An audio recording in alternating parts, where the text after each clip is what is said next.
ಕುರ್ಚಿ ಚರ್ಚೆ ನಡುವೆ ದೆಹಲಿಗೆ ತೆರಳಿದ ಜಾರಕಿಹೊಳಿ ಟೀಮ್. ಹಾಲಿ ಮಾಜಿ ಶಾಸಕರು ಸಂಸದರ ತಂಡ ಭೇಟಿ.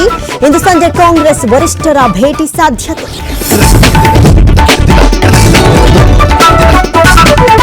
ಹಾಸನದ ಕಲ್ಕೆರೆಯಲ್ಲಿ ಮಹಿಳೆಯ ನಾಪತ್ತೆ ಪ್ರಕರಣ. ಕೊನೆಗೂ ಗಂಡನ ಜೊತೆ ಹೋಗೋದಕ್ಕೆ ಒಪ್ಪಿದ ಪ್ರಿಯಾಂಕಾ.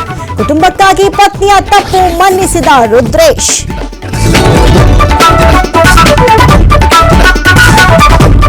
ಬಾಗಲಕೋಟೆಯಲ್ಲಿ ಶಿವಾಜಿ ಜಯಂತಿ ವೇಳೆ ಕಲ್ಲು ತೂರಾಟ ಕೇಸ್. ಘಟನೆ ಸಂಬಂಧ 8 ಜನರ ಬಂಧನ. ತಪ್ಪಿತಸ್ಥರ ವಿರುದ್ಧ ಕ್ರಮ ಎಂದ ಎಸ್ಪಿ.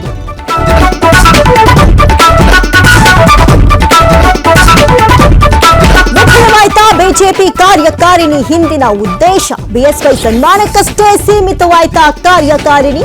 ರಾಷ್ಟ್ರೀಯ ನಾಯಕರಿದ್ರು ಸಭೆಗೆ ಬಾರದ ರೆಬಲ್ಸ್.